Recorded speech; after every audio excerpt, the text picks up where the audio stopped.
We'll see if it connects. Well, there we go. We're live. Heck yeah. It says we're live. There we are. All right. Well, welcome, folks, to Rock 96.7 and Wrestling Talk. I'm Wes Styles. My man Ryan. Oh, wait a minute. I got to point that way because he's that way on the screen to me. Is joining me right now from Ohio. Are you up in Cleveland now? Heck yeah. Up here in the land. The land of Cleveland, Ohio. The former land of LeBron James. Yeah. You're a Cavs fan, so. Yeah, but he got us our title, so I'm fine with that. Yeah. At least Cleveland had one title in how many decades? One in too many. I don't know. I gotta stop counting once in a while, or else I can't. All right, so we're here for this edition of the first edition of Wrestling Talk. We're trying this out here on Rock 96.7's Facebook page. We're here to talk about Money in the Bank, which is going down this Sunday on the WWE Network. Ryan and I are both huge wrestling fans, so we're here to talk about this whole thing and break it all down for you. Talk about what we think are going to be the highs, maybe some of the lows, because Money in the Bank, the match itself, changed dramatically this year because of COVID-19 and the company doing it in a way that, well, we'll get into that in a second because I'm not a huge fan. I feel like it's kind of WCW-ish towards the end of the era of WCW. There are two Money in the Bank ladder matches. We got the men's Money in the Bank and the women's Money in the Bank match. But we also got several others. Now, right at this point right now, because Friday Night SmackDown is airing on Fox. You can see it on Ryan's TV in the background there. That's actually no, it doesn't start until 8. This is actually the best of Kevin Owens. So you're watching the network right now, or you were? Okay. All right. Well, there's 6 matches right now. Who knows what WWE Friday Night SmackDown on Fox is going to go ahead and give us in terms of new matches potentially. So let's go ahead and start breaking this down from top to bottom. We'll start with the Fatal 4-Way for the WWE SmackDown Tag Team Championships.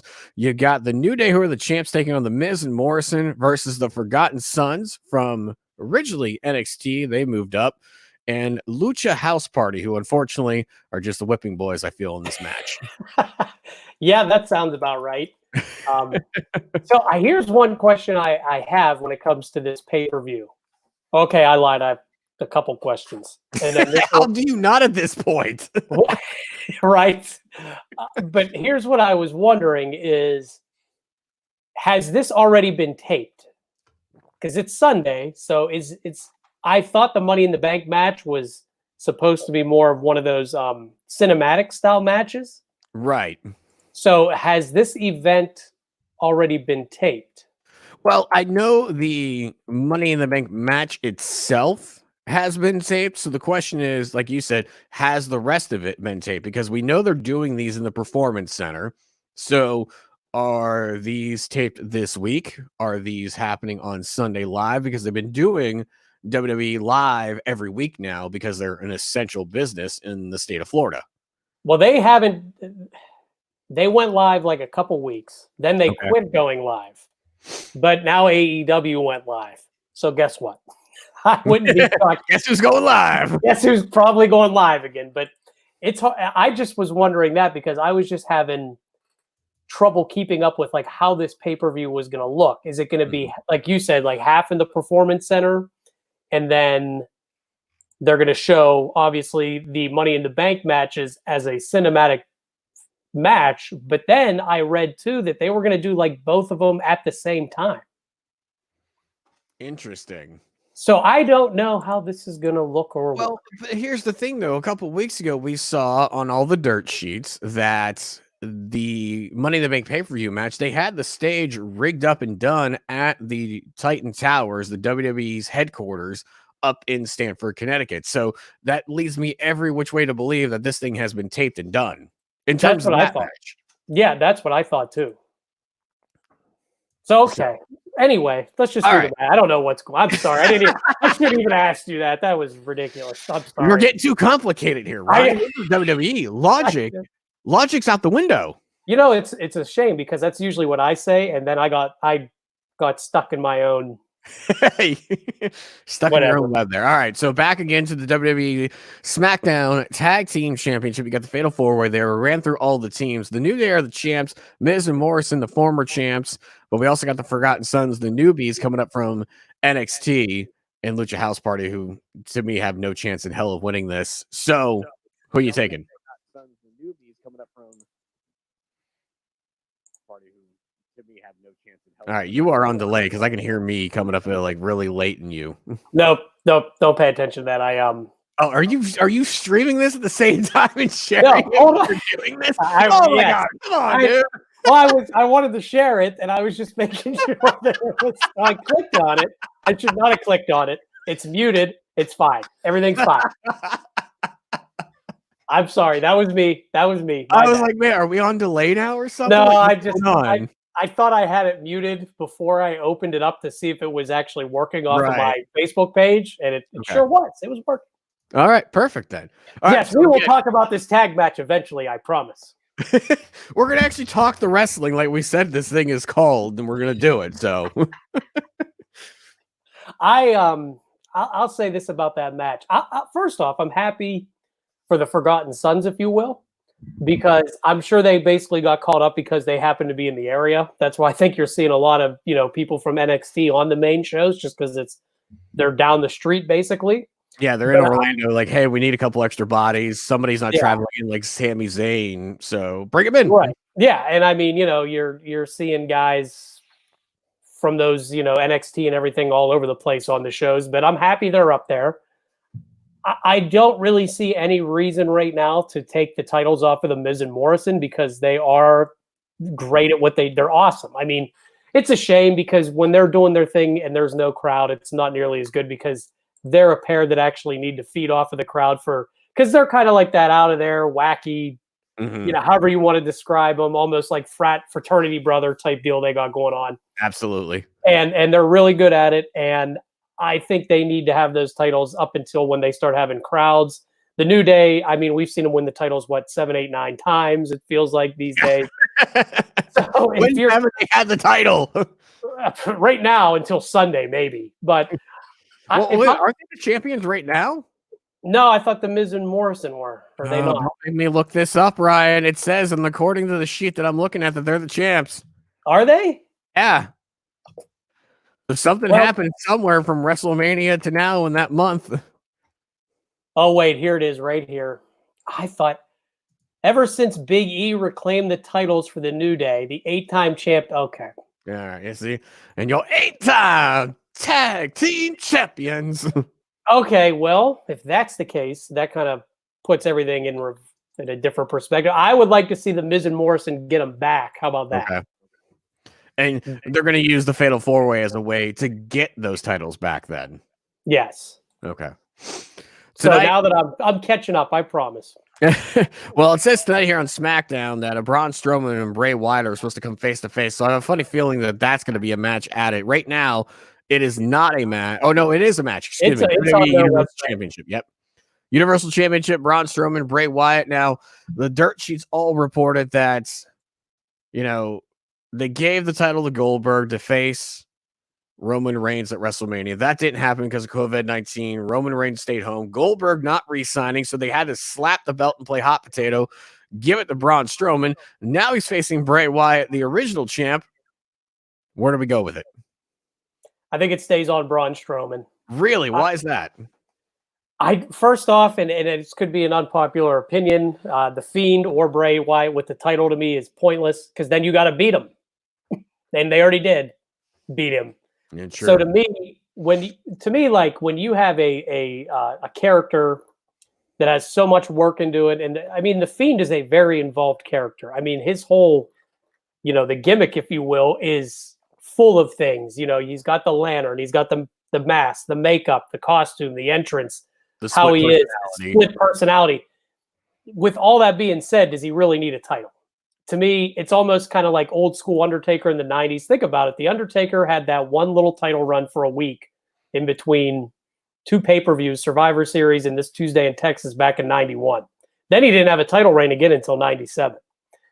And I kind of view Bray Wyatt as that early Undertaker where his personality, his character. It could always be the guy. This is why, like, honestly, like Bray Wyatt shouldn't even be a bad guy. He should kind of be like how The Undertaker was, where he's always, he scares the hell out of the champion. The champion somehow gets away with keeping the title.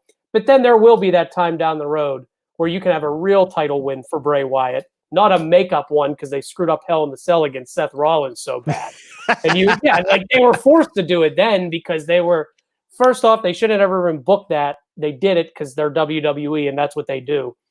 But I think that Braun Strowman is a guy too that he enjoys being that face of WWE. He's going to be the guy that really will go out there, be in the public eventually, go do Make-A-Wish things, do interviews, go do all that stuff that you would like to see your champion do. And not that Bray Wyatt couldn't have done that even when he was the title, but it just, to me, that doesn't fit what he is. So no, I think, with that face and that mask. And don't forget too, he's not fighting the Fiend; he's fighting Bray Wyatt. So you can beat Bray Wyatt. You might not want to beat the Fiend.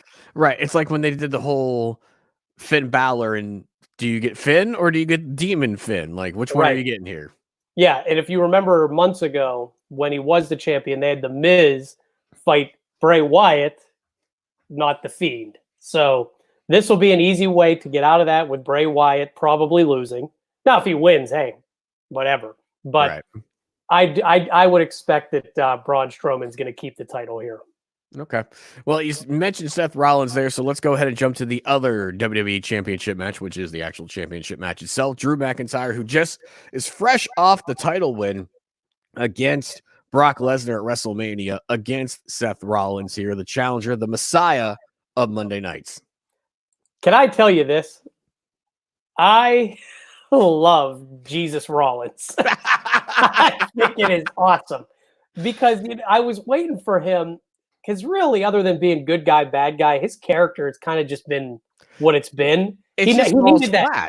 Yeah, he just needed another layer. He needed something else to go with, just being a great athlete and great in-ring worker. And I think he's okay. He's good on the mic, but he needed something to really sink his teeth into. And, when you kind of get presented with this pseudo, and they've done this, this isn't the first time we've seen like the pseudo religious figure in the WWE. They've been doing that since I was a kid.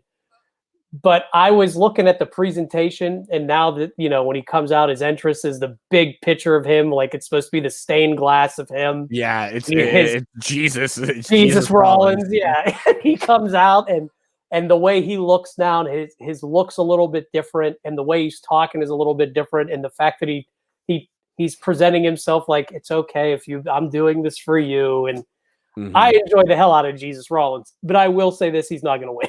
No, Drew McIntyre just won the belt. He's been so positioned and built up to get to that point. He just slayed, like Rollins, the dragon, if you will, of WWE. So there's no way they're going to take that belt from McIntyre. Yeah. Now, will Rollins give him a great challenge?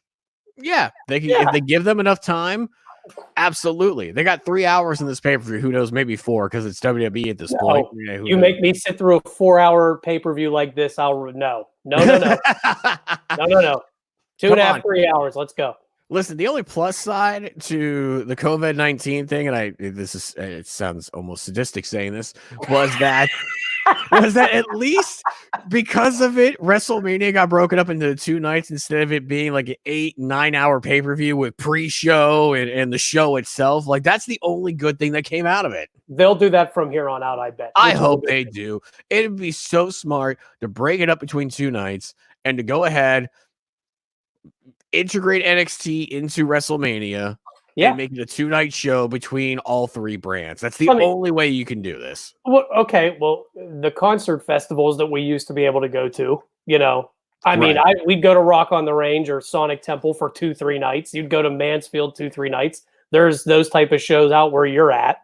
I know you guys have them 2-3 night shows as well. Why would you not want to fill a 60, 70,000 seat venue 2 nights in a row? Exactly. And double your money and make it easier on the crowd. So I think they should. Precisely. Only one man who's making bad decisions these days, and he signs the paychecks, unfortunately, for the whole company. And he also took down the XFL. So yeah, did he not use this as an excuse to get rid of that? That was nice. Yeah. So sad because I was such a fan of the XFL. That's a whole nother It was episode. the best, like, whatever you want to call it, league they've made in decades. Oh, yeah, absolutely. It was actually good. Yeah, the only thing in my mind that could actually give in the NFL a run for its money, and it was doing good for the season it had. I mean, up until the point of COVID-19 shut everything down, it was great. I was enjoying it. The extra point system, the rules, the flow of the game, everything was great. The kickoff thing was the best. Yes, absolutely. That and how they did that was amazing. But anyway, that's gone forever. Thanks. Yep. You can't bring that back. When Vince acts like he's poor. Like, dude. Yeah, he only cut $15 million a month in expenditures on WWE now with all the talent he's cut now between Zack Ryder and all the other guys. Yeah, first off, I mean, that was a good excuse for them to say, why do we have like 600 people under contracts? Like, because you were afraid of that show on Wednesday. And then they went, oh, well, they just signed a new TV deal. So all these guys that we were paying just not to go anywhere else, we probably should let them go somewhere else. It's like, you should. Over under that Zack Ryder, after his contract is up, shows up in AEW. I will say, of the names that might show up there, I would say him, Rusev. Gallows and Anderson are definitely Gallows and Anderson for sure, because they could go right with Kenny. I mean, you could redo a Bullet Club there. Oh, absolutely. Actually, as a matter of fact, I think some of these guys will end up being back in WWE, and I wouldn't be shocked if Gallows and Anderson were the first ones back. I think where they screwed themselves was they just signed those new huge contracts right before this happened. Mm-hmm. So in a weird way, I wouldn't be shocked if not all of them, probably not the majority of them, but as far as the actual wrestling talent, not the agents, not the furloughed employees, but the wrestlers let go, I bet at least 30% come back and they're just under restructured deals. Yeah, I could see that. All right, let's move along here. Keep it flowing. We talked about both of the head WWE Men's Championship matches. We got a SmackDown Women's Championship match. Bayley against Tamina. This feels like a throwaway to me. Oh, God, I couldn't care less. No offense to them, but I don't. Bayley still the champion? Bayley's still the champion. Tamina's the challenger. And Tamina is a great athlete. It's just the problem is I could give a crap less about her character. You know what? How about this? Why don't we put the belt on her? I mean, are we really like keeping Bayley as champion so we can wait for that Sasha Bayley feud that nobody cares about anymore? Yeah. I mean, when it does finally happen, is the non-existent crowd gonna pop? No, I'm not. I don't care if I was there or not. You know what? Because here's what they do. If somebody comes back from an injury, they always hype them up like it's this big deal. And then they get one good pay-per-view match or so. And then within 2 months, they're right back to where they were before the injury. So you know what? Why don't we try something a little bit different? And this would be a really safe time to try out some new champions. So you're pushing Tamina as a face, I think for the first time in her career, as far as I remember. Give her the title. Even if it's for short term, give it to her just so there's something different. So I'm going to go for Tamina. How about that? All right. There you go, Tamina. Let's move on because, again, we haven't seen SmackDown yet. That's coming up here in about a half hour's time of us doing some extra junk matches to be thrown onto the pay-per-view card. See, this is only going to make it longer and me miserable. Then you're going to get the 4 hours of Money in the Bank, baby. All right, so let's go to the women's Money in the Bank ladder match. You got Nia Jax, who is just got back. Great. Speaking of coming back from an injury, Asuka, Sonya, Dana Brooke, Lacey Evans, and Carmella. Carmella has won the Money in the Bank before. First off, if I was in this match and I got Nia Jax in the ring, I'd be terrified. I would. I'd be like, I can't wait to get hurt. Because that just seems like pretty much all it is with Nia Jax is time to get hurt for real. Yeah, and she does seem to have that legacy of hurting people in the ring. So if I'm looking at the names, Shayna Baszler doesn't need it because she should just be winning on her own, as she has been, like with breaking arms and whatever. And then loses. Oh, yeah. Well, We know how that works. It's the same. Here's the thing in WWE. Everybody's unstoppable until a pay-per-view. Kane is unstoppable. Big Show's unstoppable. All these people are Mark Henry was unstoppable. But if it was on a Sunday night, they were very stoppable. Sunday the curse. Yeah. Monday through Saturday, can't lose. Sunday, L's for everybody. So to me, like, Baszler doesn't need it. No thank you, Nia Jax. Asuka doesn't need it. You know who I would love to see get it? Dana Brooke. Because she seems like the lowest end on the totem pole for in this match to me. She is. You're absolutely right. But you know what? That girl shows up to work for years and years. The crowd, like, people like her. She tries hard. And again, just because you give him this briefcase doesn't mean you have to make him the champion one day. But man, it would remind me when Zack Ryder, who you just mentioned, back at WrestleMania 30, won the Intercontinental ladder match. For one night. But you know what? Here's the thing. I don't remember that he lost it the next night to Miz unless you remind me. What I remember is that he's always going to have that moment that at WrestleMania, he won that ladder match. And the crowd loved it. And he can basically hang his whole career on that. Now, I'm not saying this is as big of a moment. But once in a while, you put that Money in the Bank briefcase on Dana Brooke. Now you got something in the back of your head that you could always revisit. Are we going to give it to Mella again when we've seen it? Are we going to do I want to see Nia Jax with the Money in the Bank? Do I want to see? I don't need to see Asuka with it. The Money in the Bank, to me, that should go to more, not all the time, not every time, but more times than not is when you want to give somebody, you're almost putting them on deck in a way. Yeah. And I would love to see Dana Brooke get it because, again, I'm trying to see if we can have some different things happen for a change instead of the predictable one. So do I think she'll win it? No. I love Lacey Evans, but I don't think she needs it. Like, she can just go and wrestle for the title. She needs to come up a little bit more. She's still kind of green. Yeah, she is. And I'll say that about any of the men, too. If you're green, you're green. This isn't picking on the women. Well, who would you give this to? They're like, all right, write a winner in. Yeah, I know. It's kind of tough because I'm just looking at the namesakes. They're like, you ran through everything. I mean, Shayna doesn't need it, like you said. Lacey. That'd be my second. I would go with Lacey first. I hate saying it, but Nia second. Oh, yeah, just based on what you could do with it. What you could do with her. I mean, a formidable person of her nature to just pick and choose where she wants to go, when she wants to go to take the title.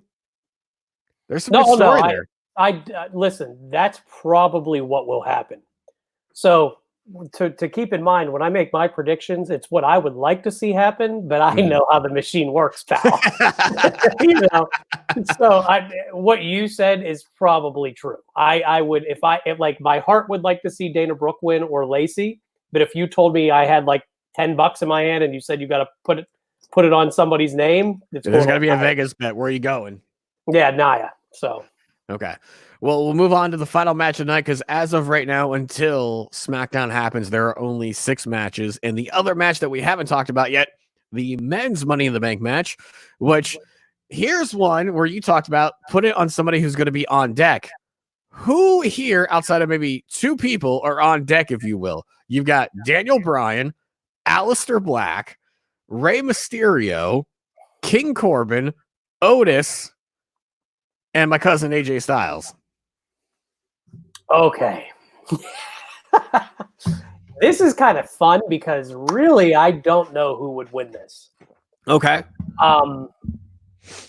Daniel Bryan could win it, but I don't think he needs to. I don't know if Aleister Black should win it, only because I don't feel like his character is he going to be doing his knocking on my door thing and have a briefcase hanging out in front of him? Yeah, right. So to me, he doesn't need it because he's the people to me that are legitimate badasses and tough guys. You don't need this. Aleister Black should just go fight the champion because he's Aleister Black. Rey Mysterio would be cool because you'd always have that you could always have that going. Maybe he could challenge somebody down the line for a title. He would do it the right way. I see that King Corbin name, and man, they love him too much. So that to me right now is the one that's shining. Okay. Do you give it to Otis? That's probably a little too early. It's probably a little too. I'm pretty sure Otis is there to catch people. Yeah.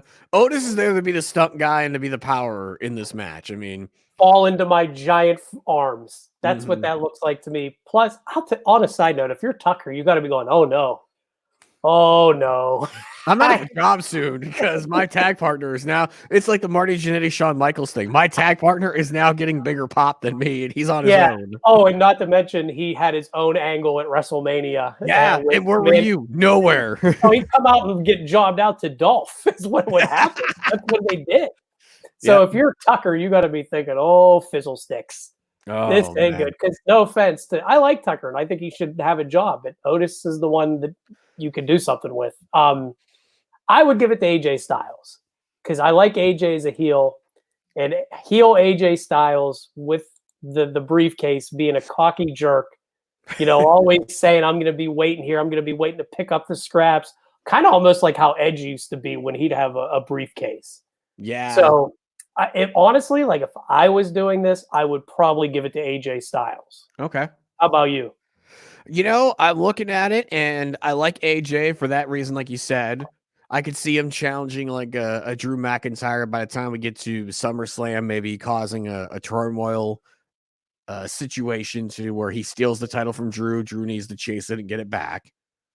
I could see that. I don't see him going after Braun. That's for sure. It's for me. I mean, I feel bad because Daniel Bryan's almost non-existent in this match to me. I just don't see why he would need it. And also, when is it Brie and them? She's pregnant again. Like he's not going to want to be dealing with it. I mean, he's just probably not going to be wanting to be making that travel and all that. Because if you have that briefcase, it's almost like having another title in a way. Yeah, you got to carry it with you 24/7. I'll never forget. I was in LA years ago when Dolph was the Money in the Bank briefcase holder. Okay. And it was the weekend. It was a weekend that SummerSlam was going to be in LA, and I was flying home on that Sunday. As I'm sitting at my gate, who comes off the plane? Dolph. Does he have? What does he have with his regular carry-on suitcase? The banged up Money in the Bank briefcase. Like they legit have to carry that thing with them. You would think they would just be like, dude, can I just put it in one of these trunks that you bring to every city? Nope. He had it with him at that time. I mean, and obviously this is years ago, but at that time he had that briefcase with him while he was coming off the airplane in LA for SummerSlam. Like, I'm getting ready to leave to fly back. I was living in North Carolina at the time, where my flight connecting to was. We were exchanging on the same flight, but he's getting off, and there he is with his suitcase. And I'm like, hey, I actually have to carry that thing with him 24/7. I think I did read something one time where they actually would like they'll use it just to keep belongings. Right? Like, yeah. I mean, carry on now. Yeah. I feel bad when it gets banged up and it's got like a huge dent because his had a huge dent in it from hitting somebody in the head. So I'm like, that's gotta suck to put stuff in. Well, good. Well, I'm afraid they're gonna give this to Corbin though. I just yeah. Corbin seems to be the go-to guy, even though they gave it to him a couple years ago and they took it from him. They took it from him. Yeah. So I mean, are they going to give it to him and make up for that? And because I do here's the thing: I don't hate the guy. I think Corbin's good. I think he's got a great look. He came from the NFL. He is a natural heel. He just is. Like he could be a really nice, great guy to hang out with, but he just has that look about. That arrogant cocky heel, so I could definitely, but I think, King of the Ring, he's wearing a gimmick. Like, how many do you need? Like, are you gonna I got a crown, I got a scepter, I got a briefcase. Mr. Money in the King Bank. yeah. Like, what do you announce him as? King Money in the Bank, whatever. I'd like to see AJ Styles win it. Okay. Plus, he just got buried. We got to resurrect him. Have this briefcase. Yeah, he needs something to do now that the dead man's long since passed on him. Mm-hmm. Yeah, he's alive. Wrestling, you only die for X amount of weeks and then you live again. Even when you're buried alive in that fake hand sitting above through the the prop hand made it even better. Like he was so far in the ground, like where did that prop hand come from? They just They couldn't do it like in the old Undertaker Mankind one where it was actually the Undertaker's hand coming through. Right. No, they had to be extra careful for. Yeah, here, let's not kill the man for real. So Yeah. let's use this fake hand. So yeah, I mean, is AJ Styles good with you? I mean, I think AJ is fine. It's either that or Aleister Black for me. But let's talk about, let's finish out here and talk about the execution of the match itself, because these are being taped or were taped at Titan Tower, the WWE's headquarters. You start on the base floor, level 1, and they have to work their way up to the roof where the ring is with the ladders and the briefcase above it. This to me, and I kind of get their reasoning, because they fell in love with the whole boneyard match, whatever the hell it was that AJ and Taker did at WrestleMania. They fell in love with this idea because fans loved it, but it just screams to me a bad WCW towards the end of the era. yeah, I was waiting for you to say it. As soon as you said this reminds me, I'm thinking in my head WCW in 2000. Everything about it, like I'm just waiting, like all of it screams, because I remember like when. What was the cage that they used in the Ready to Rumble movie? What was it called where you had to like go through the different levels of the cage? They actually did this match for real. No, they did, and it was god awful when they did it. Hold on, I'm gonna look it up real quick. But they did. I can't remember what the Tower of Doom or Terror. I don't even know, but it was so bad. And so like basically the idea of the match was you go through several layers of this cage. All the way at the top is the title belt, right? So you get the belt. You don't win then. You then successfully have to take the belt and leave the cage with it. So I heard one of the best things ever, and I forget if it was like Kevin Nash or somebody, and he's just like, this was so dumb. He goes, so if you don't grab the belt and that doesn't end the match, you have to leave the cage with the belt. So I would just wait by the door and beat the hell out of whoever had the title and walk out of the cage. And I'm like, yeah, that kind of the logic really got in the way of that one. That's almost like what I have in my head that I'm afraid of. It's going to look like that. But I will say this, the 3 cinematic matches they've had so far, between the Boneyard match, which was the best. I like the Firefly Funhouse thing. I think it was kooky and neat. It wasn't a match. People were mad. No, like, it was just one big gigantic vignette. Yeah, which is fine. Hey, good for them. And then I like the Gargano Ciampa. I thought it was too damn long, like a whole hour. But if you take the length out of it, the way it was still a match, but it was shot pretty cool. Like it had more of a cinematic feel. So I have a loud voice in my head saying this is going to be terrible, but I'm going to wait and watch it, and just once in a while, the production team and everything with WWE is top tier. So I know that what you're saying and what we're saying about what this match could possibly look like and how campy and corny it could be, but I'm going to do my best to actually watch it before I kill it. I'm gonna do my best to enjoy it, to watch it, but at the same time, in the back of my head, that thing's gonna be itching. Like, where is the over the top, dumb, stupid thing that WWE, who's known to do it, is gonna get thrown in? They're gonna be like, really? You're gonna do that? You know what they should have done, just to have fun, because this is all they can do right now. This is this is a side note. This is why I'm enjoying what AEW is doing more. Because they're not being like weird and acknowledging that there's not some pandemic issue, and they're having fun, and they're having fun in their matches, and they're laughing, and they're not, WWE is still trying to act like everything's fine.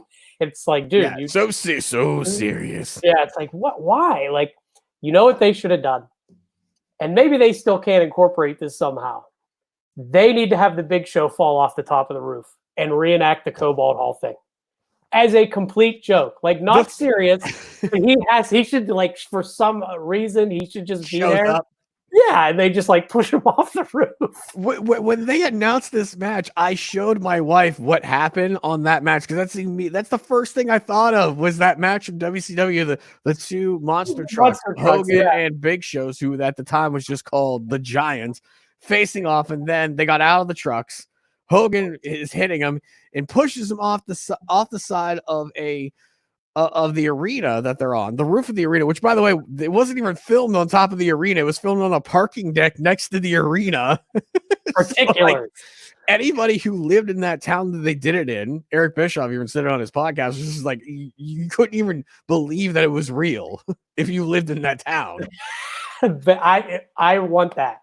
That's what I want. You know what? They might have Otis or somebody, but you mark my words, there will, I hope. Somebody's going off the roof. But it has to be just as corny as ever. It can't be like a serious thing where it's like, it has to look as, I want to see if there's any kind of throwback or salute to that moment, because if I was on the writing team, and I would say, somebody's coming off this roof. You don't need to see it. It's fake. But I want the reenactment of the Giant or the Big Show. Otis would be perfect for where he's doing the air swimming move, trying not to lose his balance, and then he falls, and somebody, like you said, since it was just on a parking deck, has to pretend to run over and throw their hand over. And then Otis has to be back on Monday just fine. So right. Nothing happened. He's fine. No cast, no nothing. Hell, the Giant came back and won the title that night. So true. By the way, the match you're talking about from WCW was simply called the Triple Cage match. You put all that work into that cage, and that's the name you come up with? That's the only name they have, is just called the Triple Cage World Heavyweight Title match. They did not one of them. They did two of them. Yeah, probably in fact, I think they did three, because Arquette was in one of them. David Arquette was in one of them. This was after he won the belt. Was he the champion going in? Yes, I think so. So that was like their way of getting it off him without having him actually have to fully wrestle. Or you could have just had him take one finishing move and pinned him. Yeah, no. Yeah, so gigantic Hell in a Cell style cage, little lower roof, mini cage on top of that, with another mini cage on top of that. Dumbest idea ever. Well, there's a reason that they didn't last too much longer after that. Vince Russo. He's wrestling poison. I mean, the guy's poison. I don't know what else to say. Oh, man. Well, I appreciate your time here tonight, man. We've had a great, fun chat about this, and I think we should definitely do it again sometime in the next pay-per-view that pops up, whether it be AEW here in a couple of weeks with Double or Nothing, which I'll be interested in seeing how they pull that off with next to no crowd. I think they've done a good job, especially on Wednesday. I think that was their first live show back. And I give them all the credit in the world, because not only did they do what the other company won't do, they said the word of what the pandemic is. They said, hey, before you watch this and see all the people around here and lose your mind, everybody was tested. We're good. And I was like, wow, you're like an adult company. Who knew?